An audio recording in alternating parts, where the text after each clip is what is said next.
Dracula, written by Bram Stoker. Chapter 1. Jonathan Harker's journal, 3rd of May Bistritz, left Munich at 8:30 p.m. On the 1st of May, arriving at Vienna early next morning, should have arrived at 6:46, but train was an hour late. Budapest seems a wonderful place from the glimpse which I got of it from the train, and the little I could walk through the streets. I feared to go very far from the station, as we had arrived late and would start as near the correct time as possible. The impression I had was that we were leaving the west and entering the east, the most western of the splendid bridges of the Danube, which is here of noble width and depth, took us among the traditions of Turkish rule. We left in pretty good time and came after nightfall to Klausenberg. Here I stopped for the night at the Hotel Royal. I had for dinner, or rather supper, a chicken done up in some way with red pepper, which was very good but thirsty. Maget recipe for Mina. I asked the waiter, and he said it was called paprika Hindel, and that as it was a national dish, I should be able to get it anywhere. Along the Carpathians, I found my smattering of German very useful here. Indeed, I don't know how I should be able to get on without that, having had some time at my disposal. When in London, I had visited the British Museum and made search among the books and maps in the library regarding Transylvania. It had struck me that some foreknowledge of the country could hardly fail to have some importance in dealing with a nobleman of that country. I find that the district he named is in the extreme east of the country, just on the borders of 3 states, Transylvania, Moravia, and Bukovina. In the midst of the Carpathian Mountains, one of the wildest and least known portions of Europe. I was not able to light on any map or work giving the exact locality of the castle Dracula, as there are no maps of this country as yet to compare with our own ordnance survey maps. But I found that Bistritz, the post town named by Count Dracula, is a fairly well-known place. I shall end here some of my notes as they may refresh my memory when I talk over my travels. With Mina in the population of Transylvania, there are 4 distinct nationalities, Saxons in the south and mixed with them. The Vaks, who are the descendants of the Dans, Magyar in the west and Seas in the east and north. I am going among the latter, who claim to be descended from Attila and the Huns. This may be so. When the Magyars conquered the country in the 11th century, they found the Huns settled in it. I read that every known superstition in the world is gathered into the horseshoe of the Carpathians, as if it were the center of some sort of imaginative whirlpool. If so, my stay may be very interesting, ma'am. I must ask the Count all about them. I didn't sleep well, though my bed was comfortable enough, for I had all sorts of queer dreams. There was a dog howling all night under my window, which may have had something to do with it, or it may have been the paprika, for I had to drink up all the water in my carafe, and was still thirsty towards morning. I slept and was awakened by the continuous knocking at my door, so I guess I must have been sleeping soundly. Then I had for breakfast more paprika and a sort of porridge of flour, which they say was mamaliga, and eggplant stuffed with force meat, a very excellent dish which they call imperial men. Get recipe for. This also I had to hurry breakfast for the train. Started a little before 8, or rather it ought to have done, for after rushing to the station at 7:30. I had to sit in the carriage for more than an hour before we began to move. It seems to me that the further east you go, the more unpunctual are the trains. What ought they to be in China all day long? We seem to dole through a country which is full of beauty of every kind. Sometimes we saw little towns or castles on the top of steep hills, such as we see in old missals. Sometimes we ran by rivers and streams, which seemed from the wide stony margin on each side of them to be subject of great floods. It takes a lot of water and running strong to sweep the outside edge of a river clear. At every station there were groups of people, sometimes crowds, and in all sorts of attire. Some of them were just like the peasants at home, or those I saw coming through France and Germany with short jackets and round hats and homemade trousers.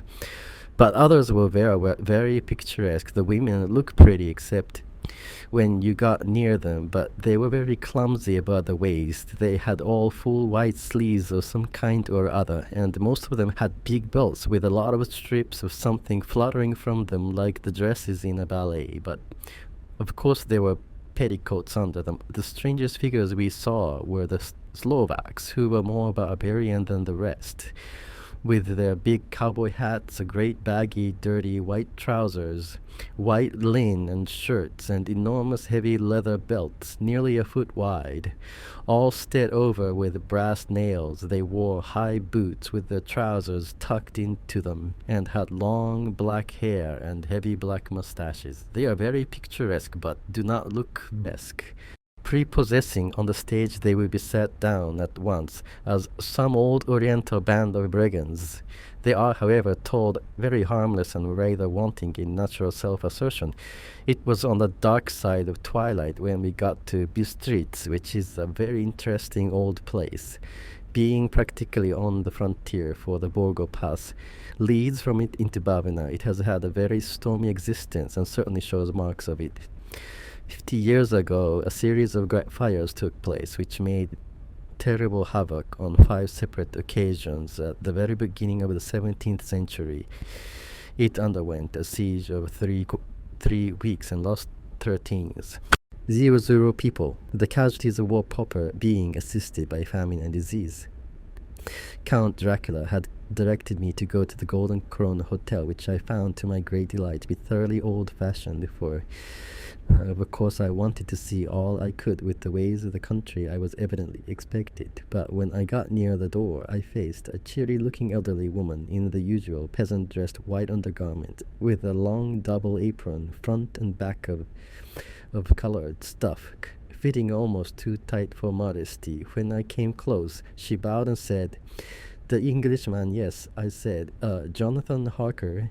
She smiled and gave some message to an elderly man in white shirt sleeves who had followed her to the door. He went, but immediately returned with a letter. "My friend, welcome to the Carpathians. I'm anxiously expecting you. Sleep well tonight at 3 tomorrow. The diligence will start for Bukovina. A place on it is kept for you at the Borgo Pass. My carriage will await you and will bring you to me. I trust that your journey from London has been a happy one, and that you enjoy your stay in my beautiful land. Your friend Dula." Why, 4th May, I found that my landlord had got a letter from the Count directing him to secure the best place on the coach for me. But on making inquiries as to details, he seemed somewhat reticent and pretended that he could not understand my German. And this could not be true, because up to then he had understood it perfectly. At least he answered my questions exactly as if he did. He and his wife, the old lady who had received me, looked at each other in a frightened sort of way. He mumbled out that the money had been sent in a letter, and that was all he knew. When I asked him if he knew Count Dracula and could tell me anything of his castle, both he and his wife crossed themselves and saying that they knew nothing at all, simply refused to speak further. It was so near the time of starting that I had no time to ask anyone else, but it was all very mysterious and not by any means comforting. Just before I was leaving, the old lady came up to my room and said in a hysterical way, "Must you go? Oh, young hare, must you go?" She was in such an excited state that she seemed to have lost a grip of what German she knew and mixed it all up with some other language, which I didn't know at all. I was just able to follow her by asking many questions when I told her I must go at once and that I was engaged on important business. She asked again, "Do you know what day it is?" I answered that it was the 4th of May. She shook her head and she said again, "Oh yes, I know that. But do you know what day it is?" Am I saying that I did not understand? She went on, "It is the eve of St. George's Day. Do you not know that tonight, when the clock strikes midnight, all the evil things in the world will have full sway? Do you know where you are going and what you are going to?" She was in such evident distress that I tried to comfort her, but without effect. Finally, she went down on her knees and implored me not to. go at least to wait a day or two before starting. It was all very ridiculous, but I didn't feel comfortable. However, there was business to be done, and I could allow nothing to interfere with it. So I tried to raise her up and said it as gravely as I could that I thanked her, but my duty was imperative and that I must go. She then rose and dried her eyes, and taking a crucifix from her neck offered it to me. I did not know what to do, for as an English churchman I have been taught to regard such things as in some measure idolatrous, and yet it seems so ungracious to refuse an old lady meaning so well. And in such a state of mind, she saw, I suppose, the doubt on my face, for she put the rosary around my neck and said, "For your mother's sake," and went out of the room. I'm writing up this part of the diary while I'm waiting for the coach, which is, of course, late. And the crucifix is still around my neck, whether it's the old lady's sphere or the many ghostly traditions of this place or the crucifix itself. I don't know, but I'm not feeling nearly as easy in my mind as usual if this book should ever reach Mina. Before I do, let it bring my goodbye. Here comes. A coach 5th of May. The castle, the grey of the morning has passed. F and the sun is high over the distant horizon, which seems jagged. Whether with trees or hills I know not, for it's so far off that big things and the little are mixed. I'm not sleepy, and as I'm not to be called to lay awake naturally, I will write till sleep comes. There are many odd things to put down, and lest who reads them may fancy that I did too well before I left bits. Let me put down my dinner exactly. I did on what they call robber's steak, bits of bacon, onion, and beef, seasoned with red pepper and strung on sticks and roasted over the fire in simple style of the London cat's mate.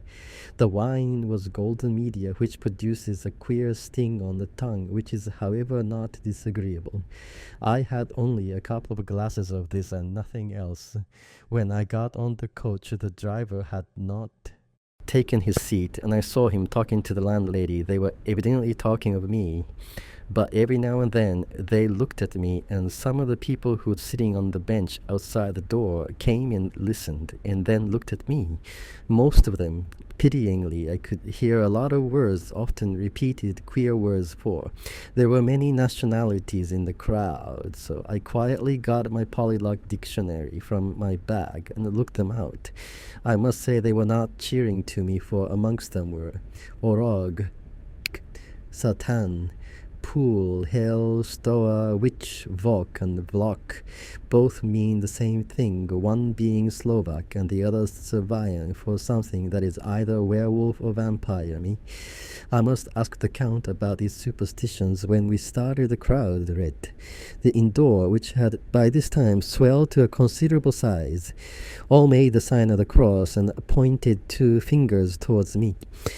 With some difficulty, I got a fellow passenger to tell me what they meant. He wouldn't answer at first, but on learning that I was English, he explained that it was a charm or guard against vil eye.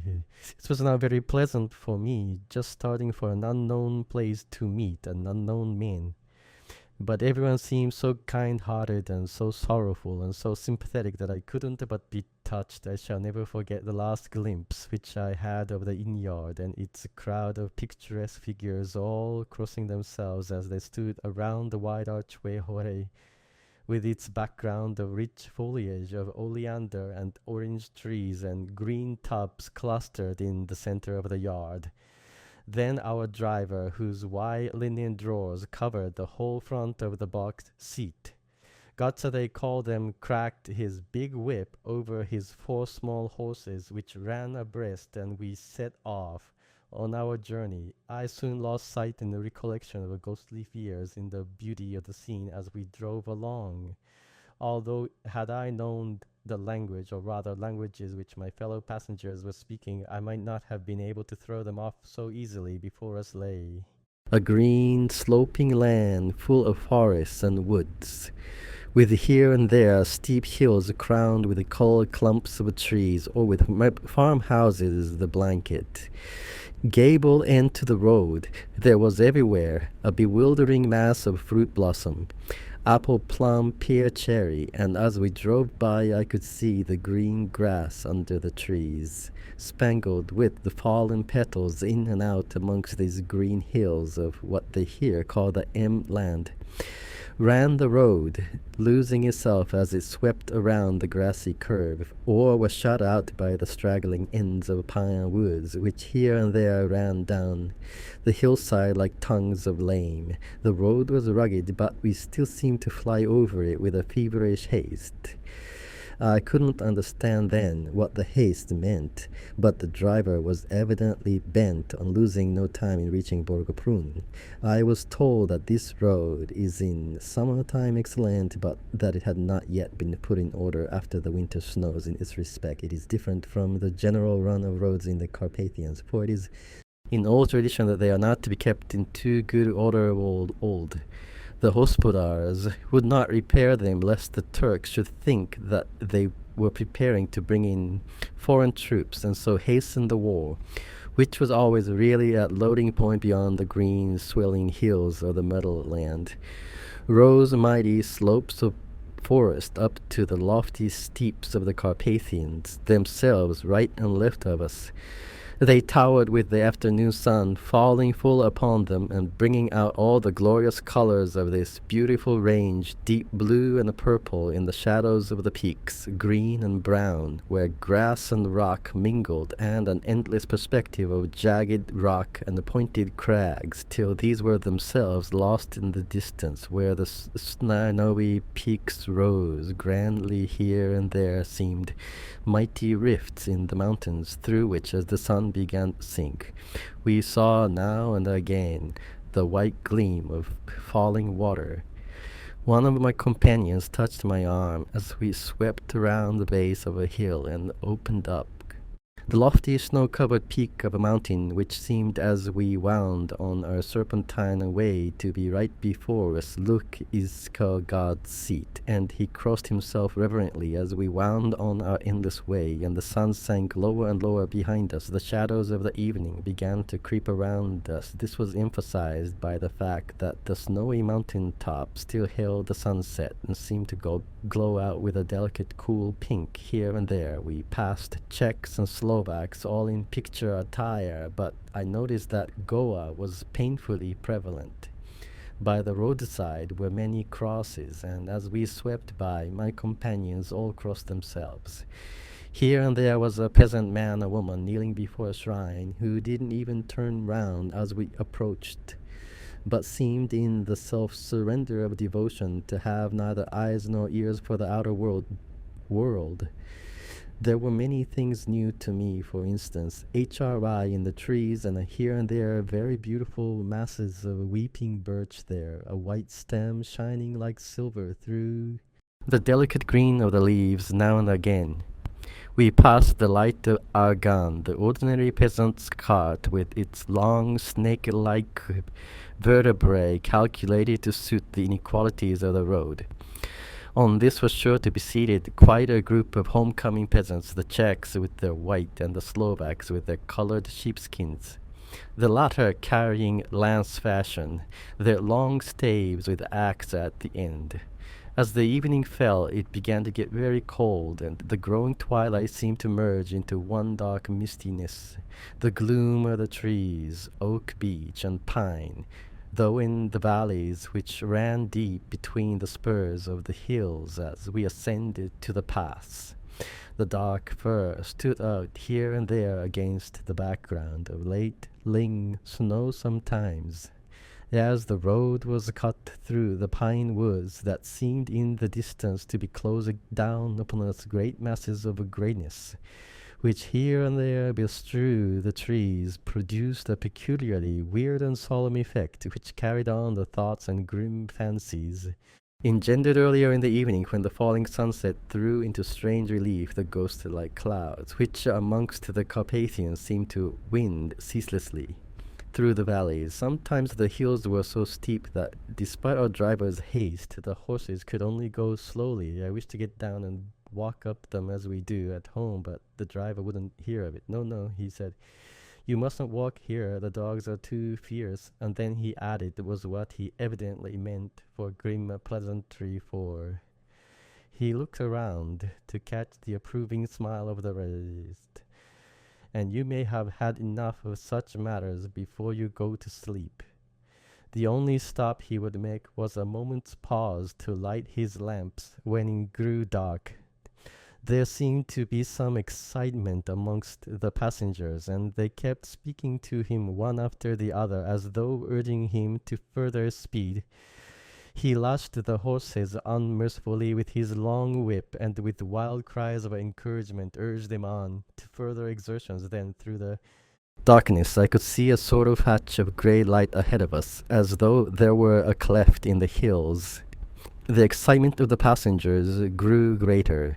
The crazy coach rocked on its great leather springs and swayed like a boat tossed on a stormy sea. I had to hold on. The road grew more level, and we appeared to fly along. Then the mountains seemed to come nearer to us on each side, and to frown down upon us. We were entering the Borgo Pass one by one. Several of the passengers offered me gifts, which they pressed upon me with an earnestness which would take no denial. These were certainly of an odd and varied kind, but each was given in simple good faith, with a kindly word and a blessing, and that same strange mixture of fear, meaning, movement, which I had seen outside the hotel at Bitz, the sign of the cross and the guard against the evil arm. Then, as we flew along, the driver leaned forward, and on each side the passengers, craning over the edge of the coach, peered eagerly into the darkness. It was evident that something very exciting was either happening or expected. But though I asked each passenger, no one would give me the slightest explanation.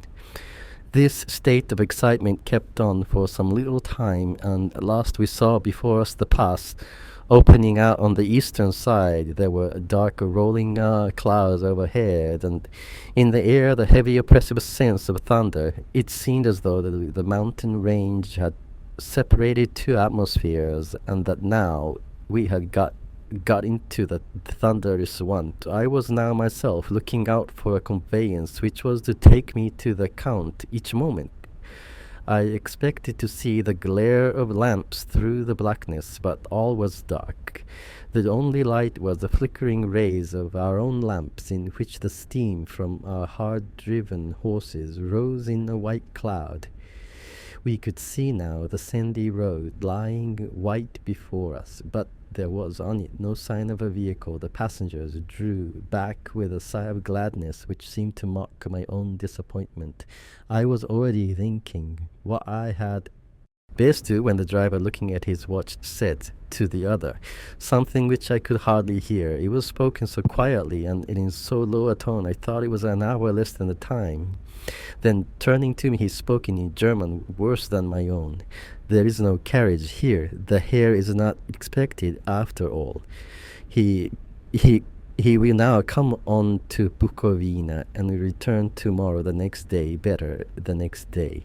Whilst he was speaking, the horses began to neigh and snort and plunged wildly, so that the driver had to hold them up. Then, amongst the chorus of screams from the peasants and the universal crossing of themselves, a cache with 4 horses drove up behind us, overtook us, and drew up beside the coach. I could see from the flash of our lamps, as the rays fell on them, that the horses were coal-black and splendid animals. They were driven by a tall man with a long brown beard and a great black hat, which seemed to hide his face from us. I could only see the gleam of a pair of very bright eyes which seemed red in the lamplight. As he turned to us, he said to the driver, "You are early tonight, my friend." The man stammered in reply. The English air was in a hurry, to which the stranger replied, "That is why I suppose you wished him to go on to Bukovina. You cannot deceive me, my friend. I know too much, and my horses are swift." As he spoke, he smiled, and the lamplight fell on a hard-looking mouth with very red lips and sharp-looking teeth, as white as ivory. One of my companions whispered to another, the line from Burger's Lenore, then the Totten right and Schnell for the dead. Travel fast. The strange driver evidently heard the words, but he looked up with a gleaming smile. The passenger turned his face away at the same time, putting out his 2 fingers and crossing himself, giving me the hare's luggage as it that the driver, and with exceeding alacrity my bags were handed out and put in the cache. Then I descended from the side of the coach as the cache was close, alongside the driver, helping me with a hand which caught my arm in a grip of steel. His strength must have been prodigious without a word. He shook his reins, the horses turned, and we swept into the darkness of the pass. As I looked back, I saw the steam from the horses of the coach.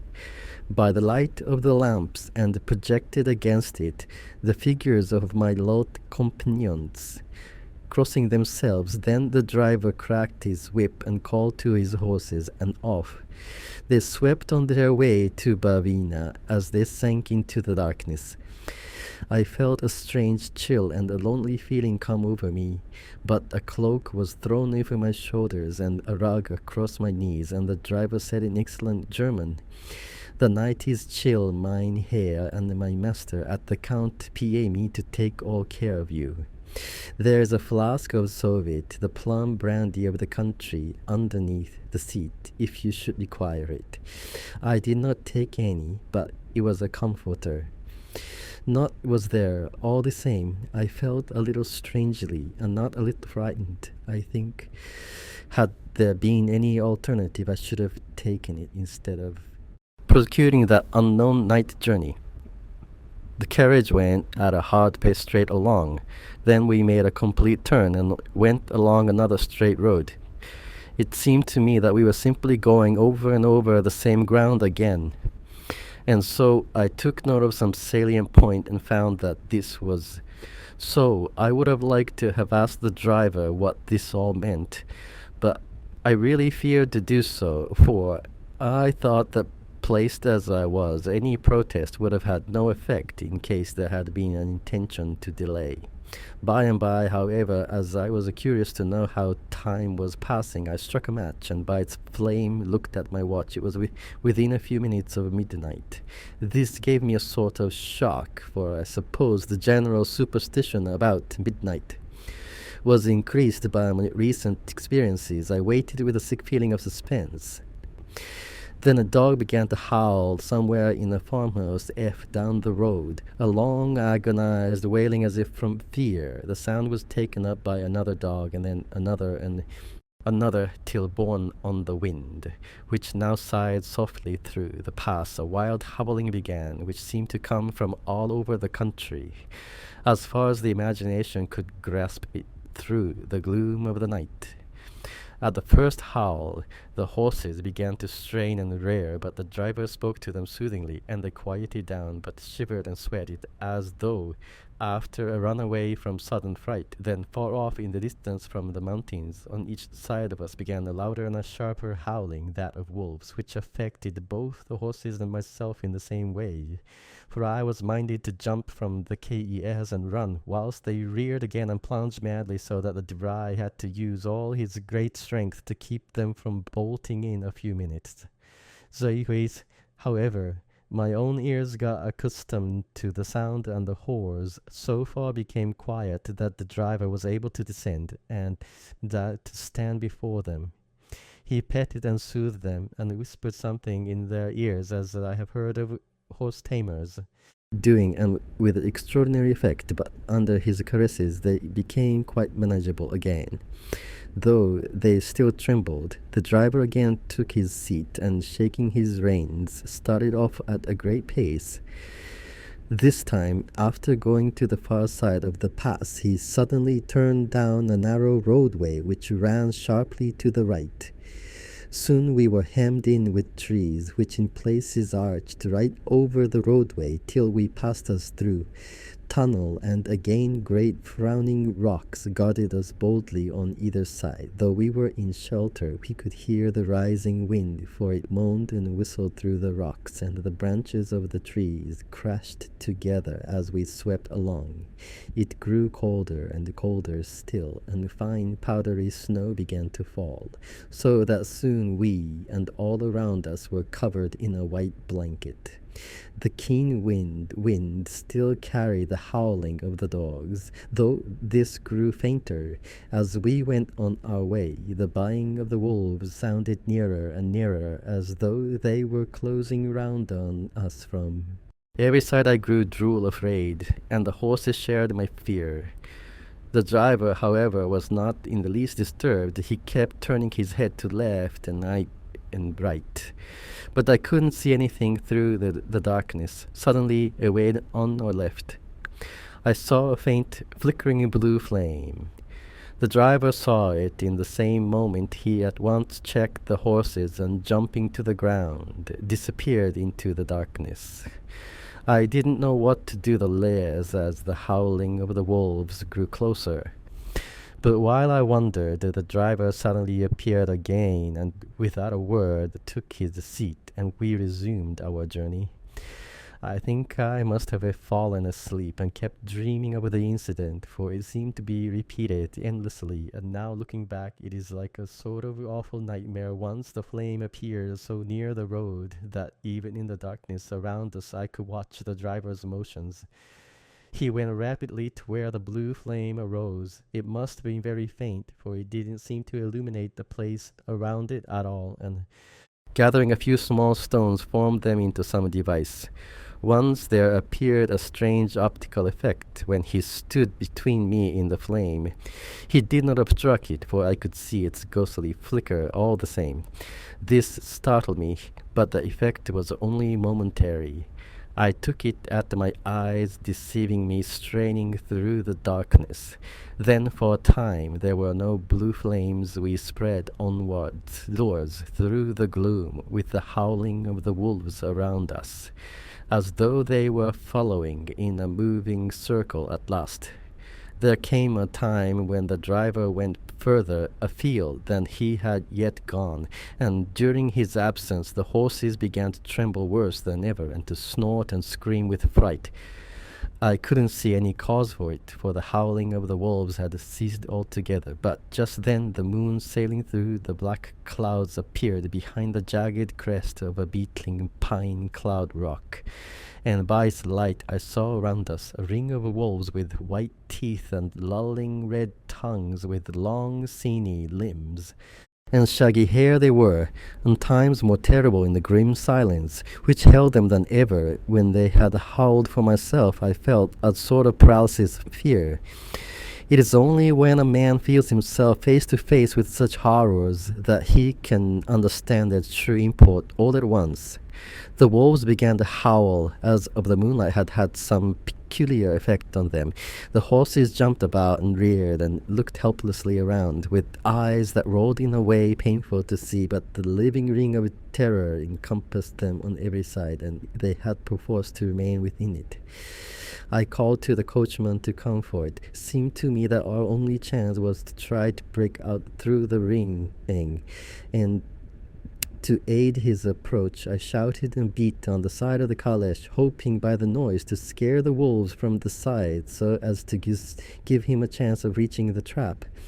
How he came there I know not, but I heard his voice raised in a tone of imperious command, and looking towards the sound, saw him stand in the roadway as he swept his long arms as though brushing aside some impalpable obstacle. The wolves fell back and back, further still.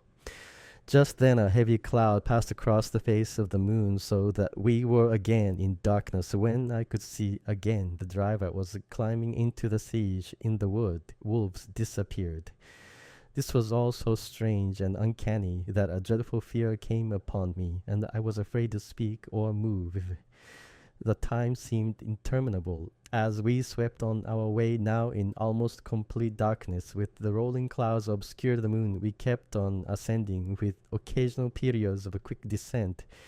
But in the main, always ascending suddenly, I became conscious of the fact that the driver was in the act of pulling up the horse, was in the courtyard of a vast ruined castle from whose tall black windows came no ray of light, and whose broken battlements showed a jagged line against the sky. Chapter 2.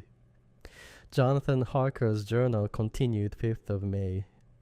I must have been asleep, for certainly if I had been fully awake, I must have noticed the approach of such a remarkable place in the gloom. The courtyard looked of considerable size, and the several dark ways LED from it under great round arches. It perhaps seemed bigger than it really is. I have not yet been able to see it by daylight. When the KES stopped, the driver jumped down and held out his hand to assist me to alight again. I could not but notice his prodigious strength. His hand actually seemed like a steel vice that could have crushed mine if he had chosen. Then he took my traps and placed them on the ground beside me as I stood close to a great door, old and studded with large iron nails set in a projecting doorway of massive stones. I could see even in the dim light that the stone was massively carved, but that the carving had been much worn by time and weather. As I stood, the driver jumped again into his seat and shook the reins. The horses started forward and trap, and all disappeared down one of the dark openings. I stood in silence where I was, for I did not know what to do of bell or knocker. There was no sign through these frowning walls and dark window openings. It was not likely that my voice could penetrate. The time I waited seemed endless, and I felt doubts and fears crowding upon me. What sort of place had I come to, and among what kind of people? What sort of a grim adventure was it on which I had him embarked? Was this a customary incident in the life of a solicitor's clerk sent out to explain the purchase of a London estate to a foreigner? Solicitor's clerk Mina would not like that solicitor, but just before leaving London, I got word that my examination was successful, and I am now a full-blown solicitor. I began to rub my eyes and pinch myself to see if I were awake. It all seemed like a horrible nightmare to me, and I expected that I would suddenly awake and find myself at home with the door struggling in through the windows, as I had now and again felt in the morning after a day of overwork. But my flesh answered the pinching test, and my eyes were not to be deceived. I was indeed awake, and among the Carpathians all I could do now was to be patient and to wait the coming of morning. Just as I had come to this conclusion, I heard a heavy step approaching behind the great door, and saw through the chinks the gleam of a coming light. Then there was a sound of rattling chains and the clanking of massive bolts drawn back. A key was turned with a loud grating noise of long disuse, and the great door swung back. Within stood a tall old man, clean-shaven, save for a long white mustache, and clad in black from head to foot, without a single speck of color about him anywhere. He held in his hand an antique silver lamp in which the flame burned without a chimney or globe of any kind, throwing long quivering shadows as it flickered in the draught of the open door. The old man motioned me in with his right hand with a courtly gesture, saying in excellent English, but with a strange intonation, "Welcome to my house. Enter freely and of your own free will." He made no motion of stepping to meet me, but stood like a statue, as though his gesture of welcome had fixed him into stone the instant. However, that I had stepped over the threshold, he moved impulsively forward, and holding out his hand, grasped mine with a strength which made me wince, an effect which was not lessened by the fact that it seemed cold as ice, more like the hand of a dead than a living man again. He said, "Welcome to my house. Ent freely, go safely, and leave something of the happiness you bring." The strength of the handshake was so much akin to that which I had noticed in the driver, whose face I hadn't seen. That for a moment I doubted if it were not the same person to whom I was speaking, so to make sure I said interrogatively, "Count Dracula." He bowed in a courtly way as he replied, "I am Dracula, and I bid you welcome, Mr. Harker, to my house. Come in the night. The air is chill, and you must need to eat and rest." He was speaking, he put the lamp on a bracket on the wall, and stepping out, took my luggage. He had carried it before I could corral him. I protested, but he insisted. "And, sir, you are my guest. It is late, and my people are not available. Let me see to your comfort." Myself, he insisted on carrying my traps along the passage, and then up a great winding stair, and along another great passage on whose stone floor our steps rang heavily. At the end of this, he threw open a heavy door, and I rejoiced to see within a well-lit room in which a table was spread for supper, and on whose mighty is hath a great fire of logs freshly replenished, flamed and flared. The Count halted, putting down my bags, closed the door, and crossing the room opened another door which led into a small octagonal room lit by a single lamp, and seemingly without a window of any sort. Passing through this, he opened another door and motioned me to enter. It was a welcome sight, for here was a great bedroom, well lighted and warmed with another log, fire also added to. But lately the top logs were fresh, which sent a hollow roar up the wide chimney. The Count himself left my luggage inside and withdrew, saying, before he closed the door, "You will need after your journey to refresh yourself by making your toilet. I trust you will find all you wish when you are ready. Come into the other room, where you will find your supper prepared." The light and warmth of the Count's courteous welcome seemed to have dissipated all my doubts and fears. Having then reached my normal state, I discovered that I was half famished with hunger, so making a hasty toilet, I went into the other room. I found supper already laid out. My host, who stood on one side of the great fireplace, leaning against the stonework, made a graceful wave of his hand to the table and said, "I pray you be seated and soup. How you please, you will. I trust, excuse me that I do not join you, but I have dined already and do not sup." I handed to him the sealed letter which Mr. Hawkins had entrusted to me. He opened it, and I read it gravely. Then, with a charming smile, he handed it to me to read one passage of it. At least gave me a thrill of pleasure. I must regret, for at an attack of gout, from which malady I am a constant sufferer, forbids absolutely any travelling on my part for some time to come. But I am happy to say I can send a sufficient substitute, one in whom I have every possible confidence. He has a young man full of energy and talent in his own way, and a very faithful disposition. He is discreet and silent, that has grown into manhood in my service. He shall be ready to attend on you when you will during his stay, and she will take your instructions in all matters. The Count himself came forward, bowed, and took off the cover of a dish, and I fell to at once on an excellent roast chicken, this with some cheese and a salad, and a bottle of old, too, of which I had 2 glasses, was my supper during the time I was eating it.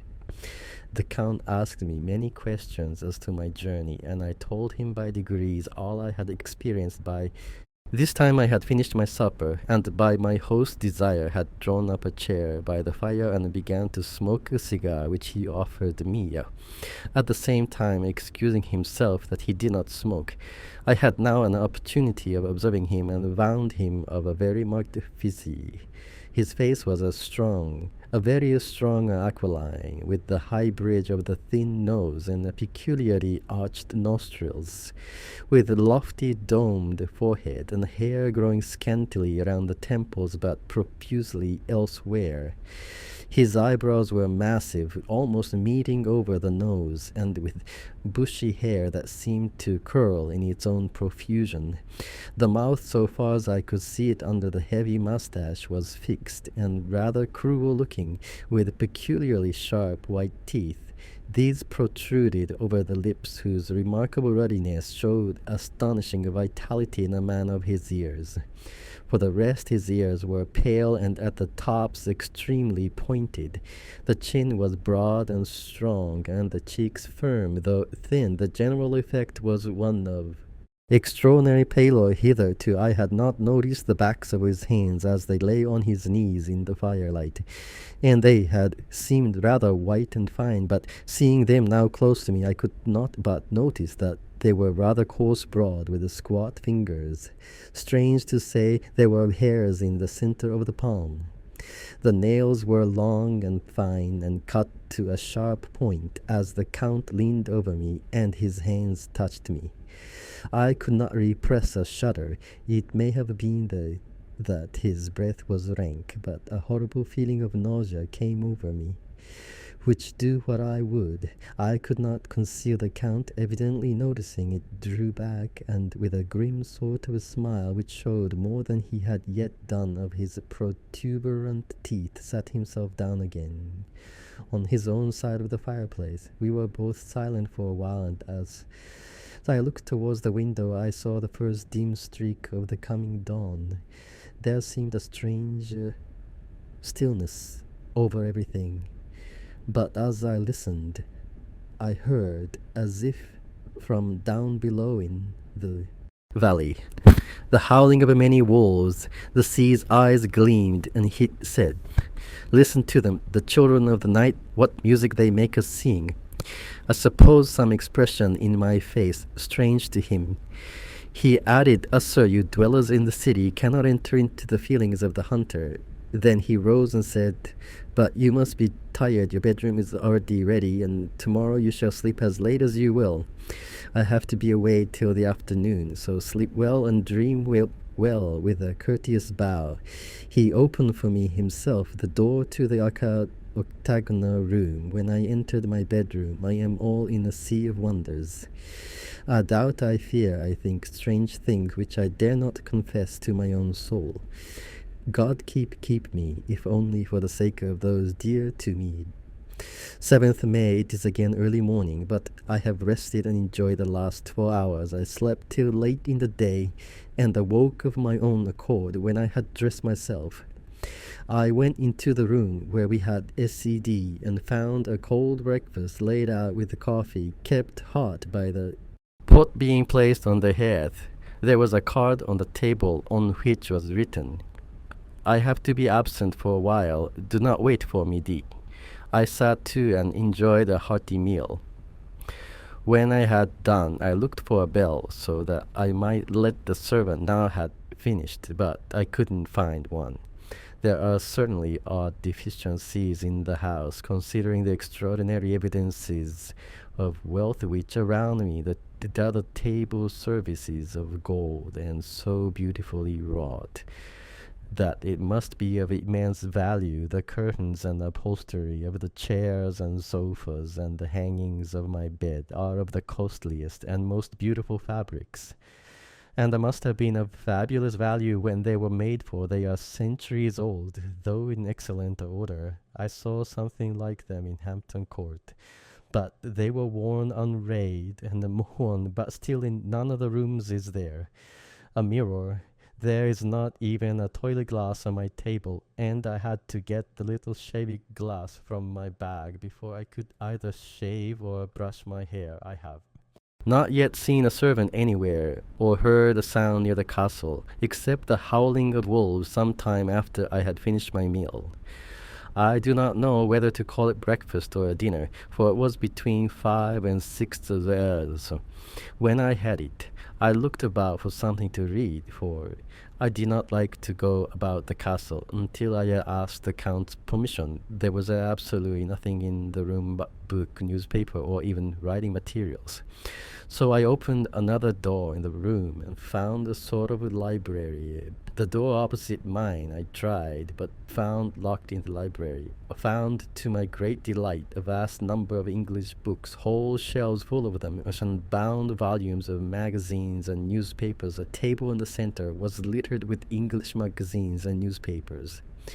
Though none of them were very recent date, the books were of the most varied kind: history, geography, politics, political economy, botany, geology, law, all relating to England and English life and customs and manners. There were even such books of reference as the London Directory, the red and blue books, Whitaker's Almanac, the Army and Navy lists, and it somehow gladdened my heart to see the law list whilst I was looking at the books. The door opened and the Count entered. He saluted me in a hearty way and hoped that I had had a good night's rest. Then he went on, I am glad you found your way in here, for I'm sure there is much that will interest you, these companions. And he laid his hand on some of the books have been good friends to me, and for some years past, ever since I had the idea of going to London, have given me many hours of pleasure through them. I have come to know your great England, and to know her is to love her. I long to go through the crowded streets of your mighty London, to be in the midst of the whirl and rush of humanity, to share its life, its change, its death, and all that makes it what it is. But alas, as I yet only know your tongue through books, to you, my friend, I look that I know it to speak, but Count, I said, you know and speak English thoroughly. He bowed gravely. I thank you, my friend, for your all too flattering estimate, but yet I fear that I am but a little way on the road. I will travel true. I know the grammar and the words, but yet I know not how to speak them. Indeed, I said you speak excellently. No, not so, he answered. Well, I know that did I move and speak in your London, and who would not know me for a stranger, that is not enough for me here. I am a noble, I am a boor. The common people know me, and I am master, but a stranger in a strange land. Is no one man know him not? And to know not is to care not, for I am content if I am like the rest, so that no man stops if he sees me, or pauses in his speaking if he hears my words. Aha, a stranger I have been so long master that I will be master still, or at least that none other should be master of me. You come to me not alone as the agent of my friend Peter Hawkins of Exeter to tell me about my new estate in London. You shall, I trust, to rest here with me a while, so that by our talking I may learn on the English intonation, and I would that you tell me when I make an error, even of the smallest in my speaking. I am sorry that I had to be away so long today, but you will, I know, forgive one who has so many important affairs in hand. Of course, I said all that I could about being willing, and asked if I might come into that room when I chose. He answered, yes, certainly, and added, you may go anywhere you wish in the castle, except for the doors are locked, where of course you will not wish to go. There is reason that all things are as they are, and did you see with my eyes and know with my knowledge, you would perhaps better understand. I said I was sure of this. And then he went on, we are in Transylvania, and Transylvania is not England. Our ways are not your ways, and there shall be to you many strange things. Nay, from what you have told me of your experiences already, you know something of what strange things there may be. This led to much conversation, and as it was evident that he wanted to talk, like if only for talking's sake, I asked him many questions regarding things that had already happened to me or come within my notice. Sometimes he sheered off the subject or turned the conversation by pretending not to understand, but generally he answered all I asked most frankly. Then, as time went on, and I had got somewhat bolder, I asked him of some of the strange things of the preceding night. As, for instance, why the coachman went to the places where he had seen the blue flames. He then explained to me that it was commonly believed that on a certain night of the year, last night, in fact, when all evil spirits are supposed to have unchecked sway, a blue flame is seen over any place where treasure has been. Concealed, the treasure has been hidden, he went on, in the region through which you came last night. There can be but little doubt, for it was a ground fought over for centuries by the Bachan Saxon and the Turk. Why, there is hardly a foot of soil in all this region that has not been enriched by the blood of men, patriots, or invaders in the old days. There were stirring times when the Austrian and the Hungarian came up in hordes, and the patriots went out to meet the men and the women, the aged and the children too, and waited their coming on the rocks above the passes that they might sweep destruction on them with the artificial avalanches. When the invader was triumphant, he found but little, for whatever there was had been sheltered in the friendly soil. But how said can it have remained so long and discovered when there's a sure index to it, if men will but take the trouble to look? The sea smiled, and as his lips ran back over his gums, the long, sharp canine teeth showed out strangely. He answered, "Because your peasant is at heart a coward, and the fool, those flames only appear on one night, and on that night no man of this land will, if he can help it, stir without his doors. And, dear sir, even if he did, he would not know what to do. Why, even the peasants that you tell me of who marked the place of the flame would not know where to look in daylight, even for his own work. Even you would not, I dare be sworn, be able to find these places again." "There you're right," I said. "I know no more than the dead where even to look for them." Then we drifted on to other matters. "Come," he said at last, "tell me of London, of the house which you have procured for me." With an apology for my moneys, I went into my own room to get the papers from my bag. Whilst I was placing them in order, I had a rattling of china and silver in the next room, and as I passed through, noticed that the table had been cleared, and the lamp lit, for it was by this time deep into the dark. The lamps were also lit in the studio library, and I found the Count lying on the sofa, reading of all things in the world. An English Bradshaw's Guide. When I came in, he cleared the books and papers from the table, and with him I went into plans and deeds and figures of all sorts. He was interested in everything, and asked me a myriad of questions about the place and its surroundings. He clearly had studied beforehand all he could get on the subject of the neighborhood, for he evidently at the end knew very much more than I did. When I remarked in this, he answered, "Well, but my friend, is it not needful that I should, that when I go there, I shall be all alone, and my friend Harker Jonathan, nay, pardon me, I fall into my country's habit of putting your patronymic first. My friend Jonathan Harker will not be by my side to correct or aid me. He will be in Exeter, miles away, probably working at papers of the law with my other friend Peter Hawkins." So we went thoroughly into the business of the purchase of the estate for Fleet. When I had told him the facts and got his signature to the necessary papers and had written a letter with them ready to post to Mr. Hawkins, he began to ask me how I had come across so suitable a place. I read to him the notes which I had made at the time, in which I inscribe, "Here at Fleet, on a by road, I came across just such a place as seemed to be required, and where was displayed a dilapidated notice that the place was for sale. It was surrounded by a high wall of ancient structure built of heavy stones and has not been repaired for a large number of years.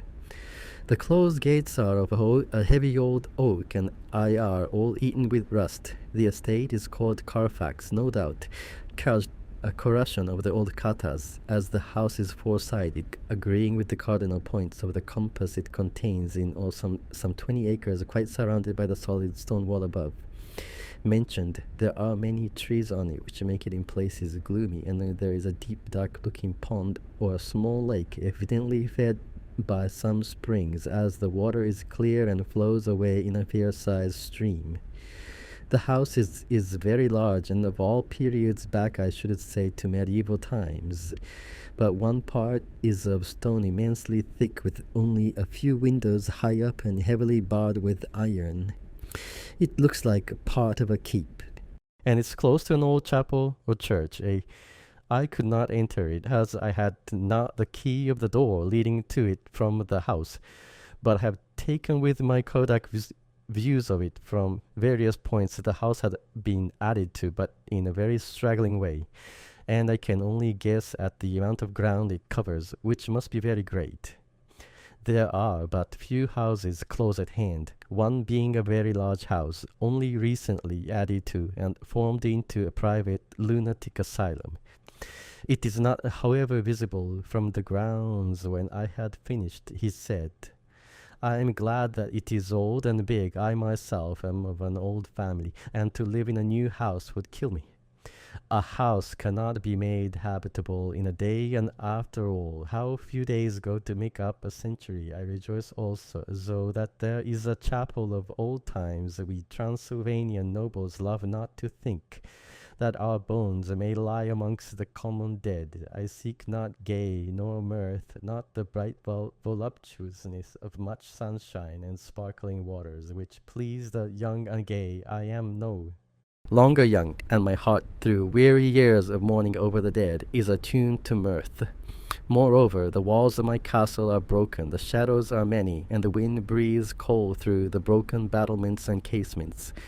I love the shade and the shadow, and I would be alone with my thoughts when I may somehow his words and his look did not seem to accord. Or else it was that his cast of face made his smile look malignant and saturnine. Presently, with an excuse, he left me asking me to pull my papers together. He was some little time away, and we began to look at some of the books around me. One was an atlas which I find opened naturally to England, as if that map had been much used on looking at it. I found in certain places little rings marked, and on examining these I noticed that one was near London on the east side, manifestly where his new estate was situated. The other two were Exeter and Whitby on the Yorkshire coast. It was a better be of an hour when the Count returned. Aha, he said, still at your books. Good, but you must not work. Always come. I am informed that your supper is ready. He took my arm, and we went into the next room, where I found an excellent supper ready on the table. The Count again excused himself, as he had died out on his being away from home, but he sat as on the previous night and chatted.